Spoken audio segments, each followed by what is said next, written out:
అక్కడ జరుగుతున్న యుద్ధం ధర్మం కోసం సాగే కురుక్షేత్రం కాదు, ఆధిపత్యం కోసం సాగుతున్న ప్రతీకార యుద్ధం. ఇద్దరి నేతల పంతానికి తర్వాతి రోజు ఏ ఇల్లు నిప్పుల కుప్పటిలా మారుతుందో తెలియదు, ఏ తల్లి కొడుకు బలవుతాడో తెలియదు, ఎన్ని గుండెలు పగులుతాయో తెలియదు. ఒకవైపు ప్రజాస్వామ్యం వర్ధిల్లాలి అంటూనే మరొక వైపు ఫ్యాక్షన్ రాజ్యం ఏలుతుంది అని శపథం చేస్తారు. ఊరి కోసం ఊరేగింపులు చేస్తూ అదే ఊరి నెత్తుటి కన్నీళ్లకు కారణమవుతారు. గాంధీ మార్గం అని గొప్పలు చెప్పుకుంటూ అదే గాంధీ విగ్రహం సాక్షిగా రాళ్లతో దాడులు చేసుకుంటారు. ఊరి జనానికి ప్రాణభయంతో నిద్ర కలుగుతూ ఉంటే ఎప్పుడు ఏం జరుగుతుందోనని టెన్షన్తో ఖాకీలకు కంటి మీద కునుకు ఉండడం లేదు. ఇంతకీ ఏంటా ఊరు? ఆ ఊరు ప్రజలకు మనశ్శాంతి ఎప్పుడు దొరుకుతుంది? ఈ స్టోరీలో చూద్దాం.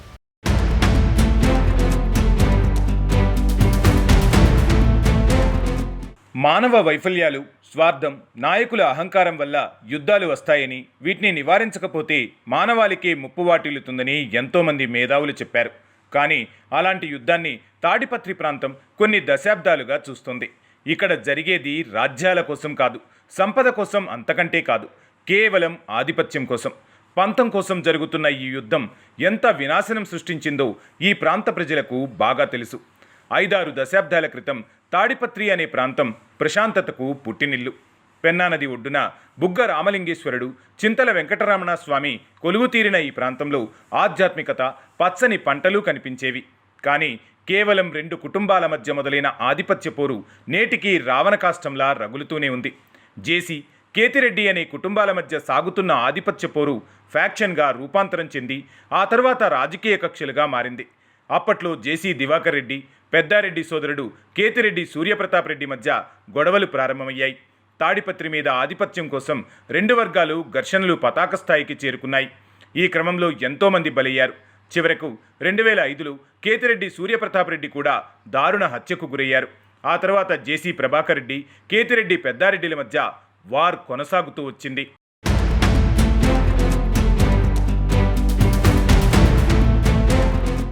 మండే మంటల్లోకి పెట్రోల్ పోసినట్టు వీరి గొడవలకు రాజకీయాలు తోడయ్యాయి.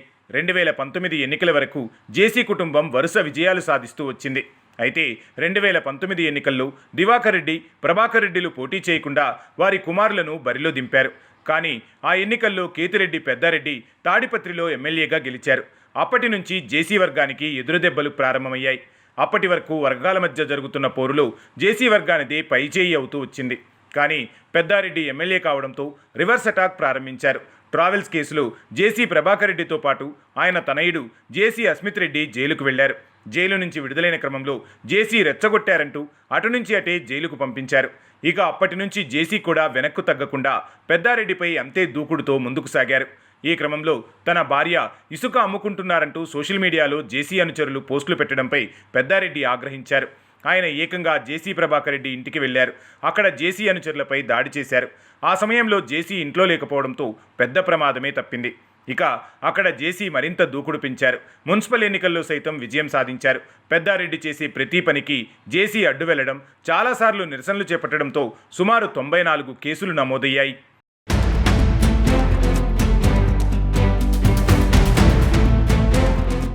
ఇక 2024 ఎన్నికల సమయంలో ఇద్దరి మధ్య రణరంగం సాగింది. ఏ రోజు తాడిపత్రిలో మనశ్శాంతి లేకుండా పోయింది. జేసీ ప్రభాకర్ రెడ్డి ప్రజాస్వామ్యాన్ని కాపాడాలంటూ గట్టిగా నినదించారు. ఇక గత సార్వత్రిక ఎన్నికల్లో జేసీ కుమారుడు అస్మిత్ రెడ్డి ఎమ్మెల్యేగా గెలవడంతో ఈసారి జేసీది పైచేయిగా మారింది. ఇక కక్ష సాధింపులు షురూ అయ్యాయి. దాదాపు 1.5 సంవత్సరం పాటు పెద్దారెడ్డిని తాడిపత్రిలోకి అడుగుపెట్టనివ్వకుండా చేశారు. పెద్దారెడ్డి చివరకు సుప్రీంకోర్టు వరకు వెళ్లి పోలీస్ ప్రొటెక్షన్తో తాడిపత్రిలోకి వచ్చారు.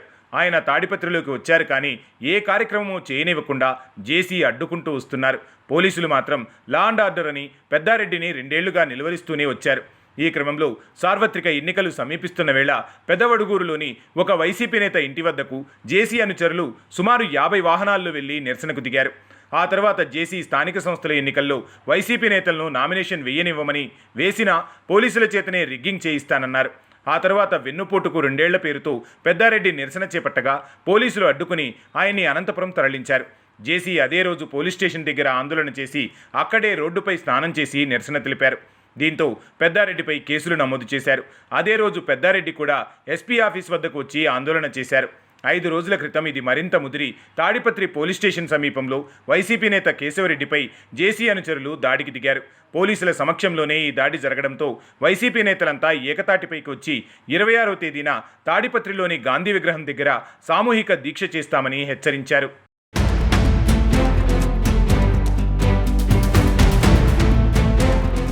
అయితే పోలీసులు అనుమతి ఇవ్వకపోయినప్పటికీ వైసీపీ నేతలు దీక్షకు సిద్ధమయ్యారు. ఈ క్రమంలో తాడిపత్రిలో పెద్దారెడ్డిని, అనంతపురంలో అనంత వెంకట్రామిరెడ్డిని, విశ్వేశ్వరరెడ్డిని పోలీసులు హౌస్ అరెస్ట్ చేశారు. ఈ క్రమంలో పెద్ద ఎత్తున నిరసనలు, ఆందోళనలు కనిపించాయి.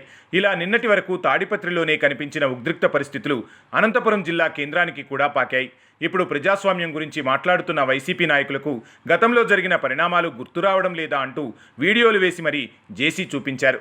నేను వైసీపీకి వ్యతిరేకం కాదని, పెద్దారెడ్డితోనే శత్రుత్వమని, అతనికి ఎవరు మద్దతిచ్చినా నాకు వారు కూడా శత్రువులేనని జేసీ కుండబద్దలు కొడుతున్నారు. ఈ క్రమంలో జిల్లా అధ్యక్షుడు అనంత, మాజీ ఎమ్మెల్యే విశ్వ, మాజీ ఎంపీ రంగయ్యలను కూడా ఆయన టార్గెట్ చేశారు. అయితే ఒకరు చేశారని మరొకరు చేసుకుంటూ పోతే దీనికి ముగింపు అనేది ఉండదని తాడిపత్రి వాసులు అభిప్రాయపడుతున్నారు. జేసీ ప్రభాకర్ రెడ్డి ఇంటికి పెద్దారెడ్డి వెళ్లడం ఇప్పటికీ ఆయనకు మైనస్గానే మిగిలిపోయింది. అదే సమయంలో పెద్దారెడ్డిని ఊళ్ళోకి రానివ్వకుండా ఏ కార్యక్రమాలు చేయకుండా అడ్డుకోవడం పైన విమర్శలు వినిపిస్తున్నాయి.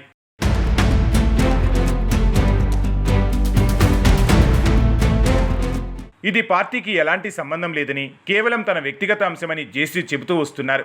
అయితే వైసీపీ మాత్రం వ్యక్తిగత అంశంగా చూడకుండా తమ పార్టీ నేత అని పెద్దారెడ్డి వెనక ఉంటున్నారు. తాడిపత్రిలో వైసీపీ కార్యక్రమాలు చేసేందుకు హక్కు లేదంటే మాత్రం తాము ఒప్పుకోమంటున్నారు.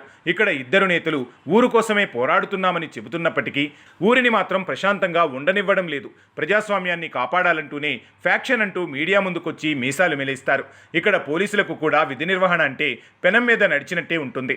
మరోవైపు పోలీసులు కూడా ఆదిలోనే ఇద్దరు నేతలను నిలువరించకపోవడం వారికి శాపంగా మారింది. ఎప్పుడు గొడవ జరిగినా ఇరువైపు అనుచరులు దెబ్బలు తినాలి, కేసులు పెట్టించుకోవాలి. కానీ ఆ ఇద్దరు నేతల కుమారులు మాత్రం అక్కడ కనిపించరు. అసలు వైసీపీ ఓటమి తర్వాత పెద్దారెడ్డి కొడుకులు ఎక్కడున్నారో కూడా తెలియదు. ఇక అస్మిత్ రెడ్డి ఎమ్మెల్యేగా ఉన్నప్పటికీ ఇలాంటి గొడవల సమయంలో కనిపించరు. జేసీ పవన్ రెడ్డి అసలు ఇలాంటి వ్యవహారాలకి దూరంగా ఉంటున్నారు. అసలు ఈ రావణ కాష్టానికి ముగింపు ఎప్పుడు అనే ప్రశ్న ఇప్పుడు తాడిపత్రి ప్రజలను వేధిస్తోంది. ఎప్పుడు ఏం జరుగుతుందో తెలియని భయంలో తాము బ్రతకాల్సిందేనా అంటూ అక్కడి ప్రజలు వాపోతున్నారు.